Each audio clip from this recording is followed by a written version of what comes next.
ایک عام سی مثال ہے، نبی کے دین کے وارث کون بنے؟ گھر والے یا باہر والے؟ نبی کے اولاد یا نبی کے رشتہ دار؟ نبی کی آل۔ ہم کہیں جی فلاں نبی کے اصحاب ہیں، بے شک بڑے بڑے اصحاب ہوں، نبی کی آل کی برابری نہیں کر سکتے۔ اور واقعہ مباہلہ میں بڑے بڑے اصحاب تھے، نبی کسی کو بھی اس لائق نہ سمجھتے تھے کہ میرا نفس بن کر مباہلہ میں جائے۔ نبی اگر لے کر گئے انفسنا کا مصداق، اپنے جیسا پاک کردار، عصمت و طہارت کا مالک، تو فقط ایک ذات نظر آئی ہے، علی حیدر کرار تھے۔ نبی اگر لے کر گئے ہیں نساءنا کی جگہ پر فاطمہ زہرا کو لے کر گئے، کوئی اور عورت اس لائق ہوتی نبی لے کر جاتے۔ یوٹیوب پہ ایک مفتی سوالوں کے جواب دے رہے ہیں، کچھ جوان بیٹھے ہیں، ایک جوان نے اعتراض کیا، جناب یہ بتائیں کہ نبی کی 4 بیٹیاں ہیں، نبی کی کتنی بیٹیاں ہیں؟ 4 بیٹیاں ہیں، تو شیعہ لوگ ہم پہ اعتراض کرتے ہیں جناب سیدہ کو تو نبی لے کر گئے، تو باقی بیٹیوں کو کیوں نہ لے کر گئے؟ تو مفتی ہنس کے بڑا جواب دیتا ہے، کیا کہتا ہے؟ میں آپ کو کہتا ہوں آپ اس پروگرام میں آئے تو آپ کے پردادا کیوں نہیں آئے؟ آپ کہیں گے جی میرے پردادا تو مر گئے ہیں، وہ کیسے آئیں؟ جواب کیا دے رہا ہے؟ یعنی نبی کی بیٹیاں مر گئی تھی اس لیے وہ کیسے آئیں؟ نبی کی بیٹیاں مر گئی تھی، بیویاں تو نہیں مری تھی۔ اللہ نے نساء کی بات کی ہے اور بیٹیاں اور بیویوں کی بات نہیں کی۔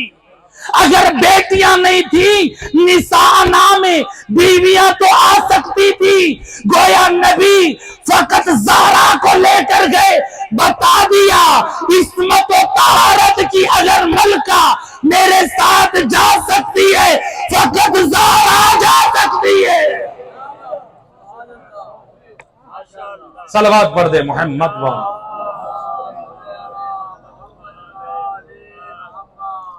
لہذا دنیا اعتراض کرتی ہے، جب تک دم میں دم ہے ہم بھی اول محمد کے مذہب کی وکالت کرتے رہے۔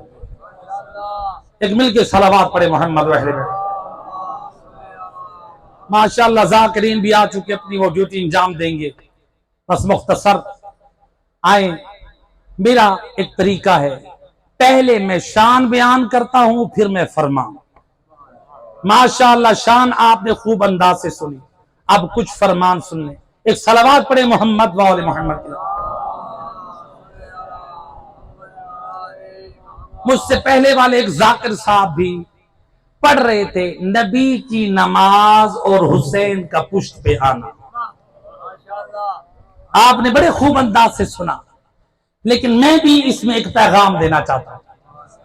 انہوں نے اپنے انداز میں پڑھا، صلوات پڑھے محمد و آل محمد۔ انہوں نے اپنے انداز میں پڑھا، اب میں آپ کو اپنے انداز میں بتاتا ہوں۔ نبی مسجد النبوی میں اور حسین پشت نبوت پر،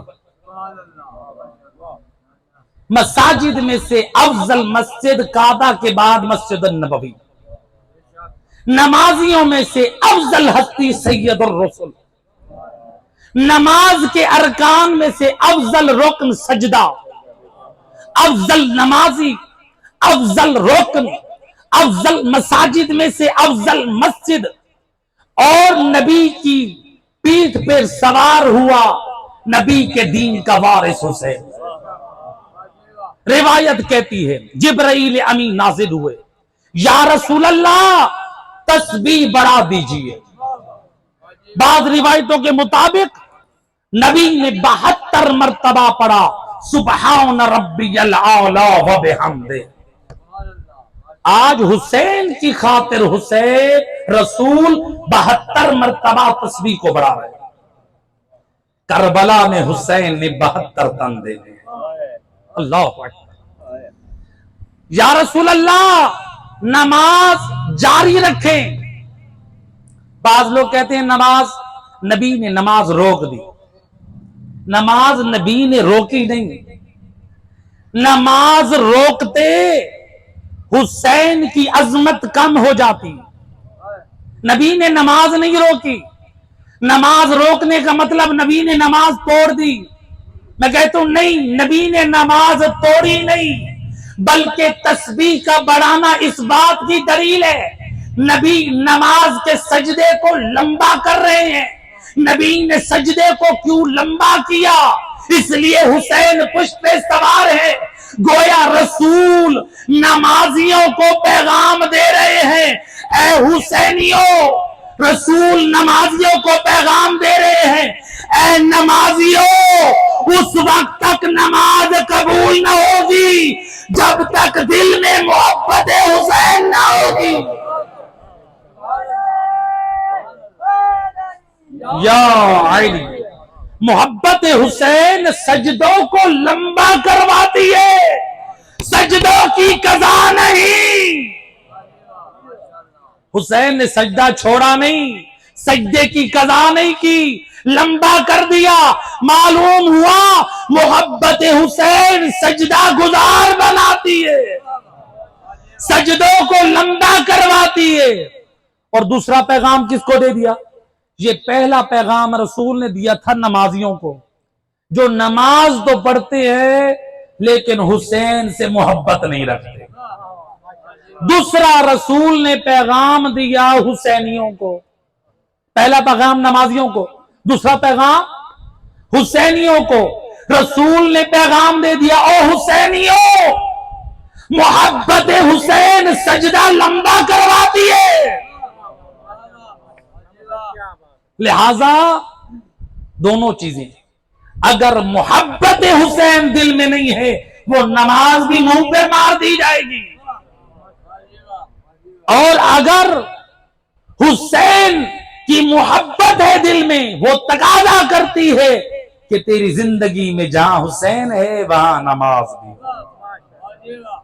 کربلا میں ہم پہ کتنی مصیبتیں آتی ہیں، کتنی مصائب آتے ہیں، ہم نماز چھوڑ دیتے ہیں. لیکن کربلا میں ظہر تک حسین نے نماز پڑھی جی، تیمم کے ساتھ پڑھی. حسین نے نماز پڑھی، بلکہ چند اصحاب کو سامنے کھڑا کر کے نماز پڑھی، مصلی ریت پہ پڑھی. اس قدر نماز پڑھی کہ اس وقت تک کم سے کم 50 اصحاب کے لاشیں کربلا میں موجود. کیا مولا حسین ان اصحاب کے لاشوں کے عزادار تھے؟ حضرت حر شہید ہو چکے تھے، ان کے بیٹے علی شہید ہو چکے تھے، اور بڑے بڑے اصحاب شہید ہو چکے تھے. مولا حسین ان کے عزادار تھے؟ عزادار تھے. عزادار ہو کر ہم بڑے عزادار ہیں یا مولا حسین؟ مولا حسین بڑے عزادار. آج ہم ان اصحاب کے مصائب سن کے روتے ہیں، مولا حسین تو کربلا میں ان کے لاشیں دیکھ رہے ہیں. امام حسین لاشوں کو دیکھ کر ان کے وقت نماز لاشوں کو چھوڑ کر نماز پڑھ کے بتا رہے ہیں، اے حسینیوں، حسینیت نماز سے جدا نہیں ہے، نماز حسینیت سے جدا نہیں ہے. اسی لیے میں کہا کرتا ہوں، مجلس نام ہے مودت حسین ابن علی کا، نماز نام ہے مقصد حسین ابن علی کا. ان عزاداروں پہ، ان ماتمیوں پہ میرے کروڑوں سلام ہیں جو جلوسوں اور اپنی مجالس عزا کو روڈوں اور سڑکوں پہ روک کے وقت نماز ادا کر کے دنیا والوں کو بتاتے ہیں، اور دنیا والوں، اب تک ہم شاہ کے عزادار تھے، اب ہم شاہ کے مقصد کے زندہ دار ہیں. لہذا حسین کے عزادار بھی بنو اور اس کے مقصد کو زندہ کرنے والے بھی بنو. صلوات پڑھے محمد و آل محمد کی. لہذا روایت ہے ہمارے پاس، اللہ کے رسول حضرت محمد صلی اللہ علیہ وآلہ وسلم فرماتے ہیں اے کلمہ گو، بس میں صاحب کی طرف آ رہا ہوں اس روایت کے بعد، اللہ کے رسول فرماتے ہیں میرے اے لوگو، اے مسلمانوں، جو شخص نماز صبح کی پابندی کرے، میں نبی میدان معاشر میں اس کا استقبال کروں گا۔ جو کیا کرے؟ نماز صبح کی پابندی کرے۔ جو شخص نماز ظہر کی پابندی کرے، میرا بھائی علی ولی اپنے سائے ولایت کے ساتھ جنت میں لے جائے گا۔ جو شخص نماز عصر کی پابندی کرے، میری بیٹی زہرا آئے تطہیر کی وارث چادر عصمت کے سائے میں اپنے ساتھ جنت میں لے جائے گی۔ جو شخص نماز مغرب کی پابندی کرے، میرا لال حسن مجتبی اپنی سرداری کے سائے میں جنت میں لے جائے گا۔ جو شخص نماز عشاء کی پابندی کرے، میرا لال حسین اپنی سرداری کے سائے میں جنت میں لے جائے گا۔ نبی نے فرمایا 5 وقت کی نماز کی پابندی کرو، ہم پنجتن پاک تجھے جنت میں لے جائیں گے۔ نبی کیا سمجھانا چاہتے ہیں؟ میں آپ کو ایک مثال دیتا ہوں۔ آپ کے علاقے میں صدر پاکستان آیا، وزیر اعظم آیا، آپ لوگ بڑھ بڑھ کر کیا کرتے ہیں؟ آگے بڑھ بڑھ کر صدر کے ساتھ کھڑے ہو کر تصویریں بنواتے ہیں، اس کے ساتھ کھڑے ہو کر ویڈیوز بنواتے ہیں۔ کیوں؟ دنیا والے دیکھیں میری صدر پاکستان کے ساتھ تصویر آئی ہے، دنیا والے دیکھیں میری وزیر اعظم کے ساتھ ویڈیو آئی ہے، تصویر آئی ہے۔ ایسے کہ نہیں ہے؟ نبی فرماتے ہیں اور دنیاوی صدر اور وزیر کے ساتھ کھڑے ہو کر ویڈیو اور تصویر بنانے پہ فخر کرنے والا، میں تجھے بتاتا ہوں 5 وقت کا نمازی تو بن، میدان قیامت میں صدر اسلام محمد مصطفیٰ،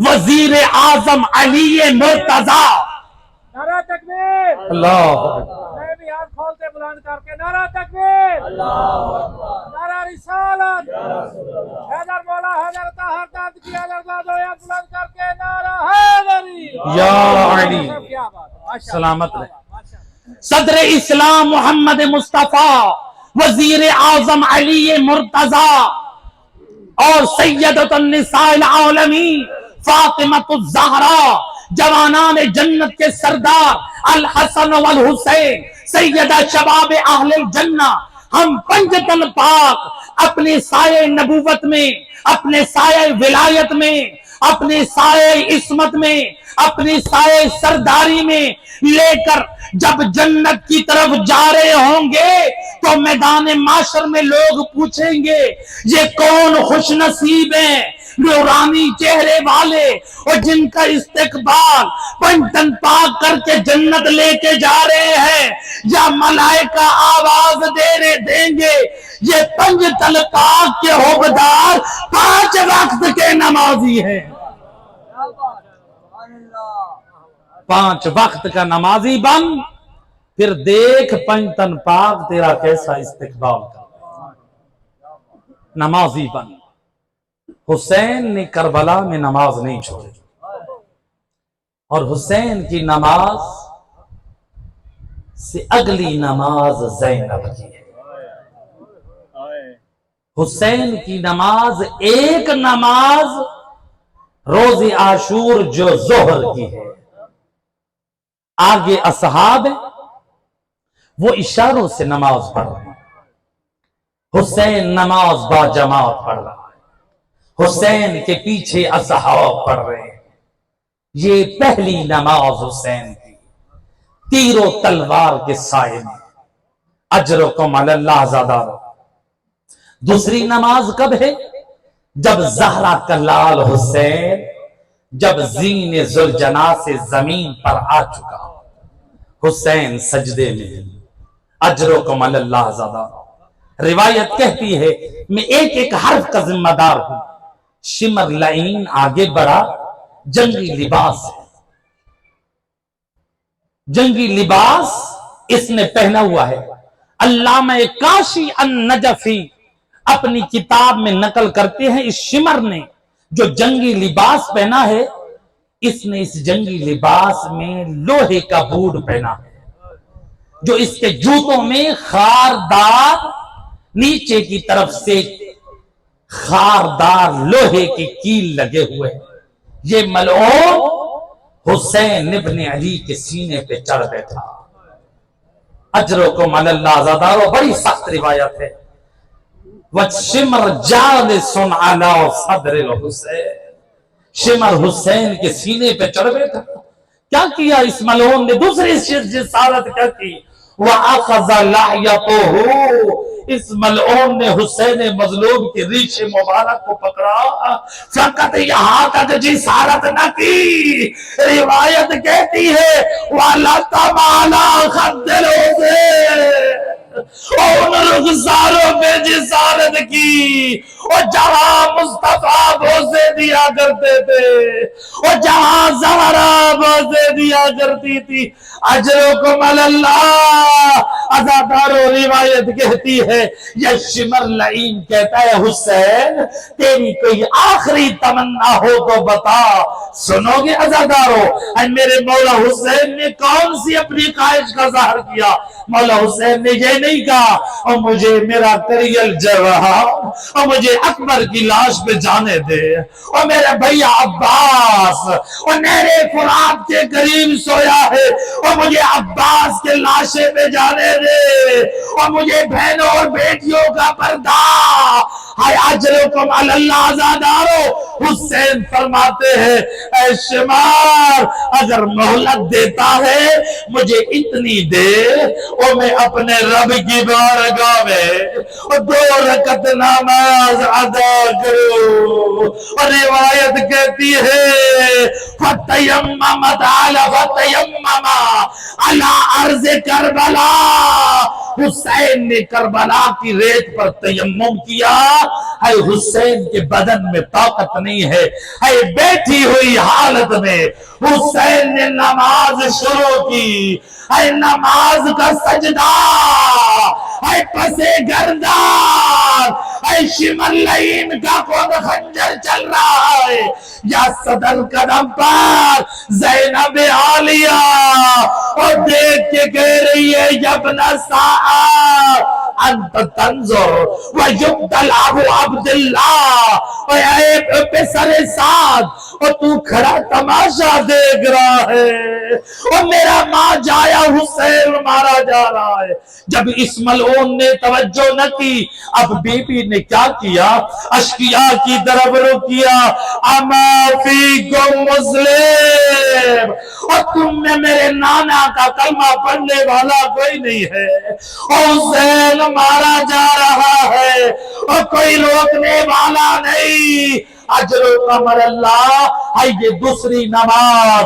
ہے زینب نے دیکھا بھیا کی نماز کو. جب آئی نا شام غریبہ، ہے خیمے اجڑ چکے، چادریں لٹ چکی. ہے علی کی بیٹی نے کیسے نماز ادا کی؟ عزادارو روایت کہتی ہے فَتَيَمَّمَتْ عَلَىٰ عَرْضِ کربلا، علی کی بیٹی کی پہلی نماز وہ بغیر ردا کے ہے. زمین کربلا پہ تیمم کیا اور بغیر ردا کے نماز پڑھی. الا لعنت اللہ علی القوم الظالمین.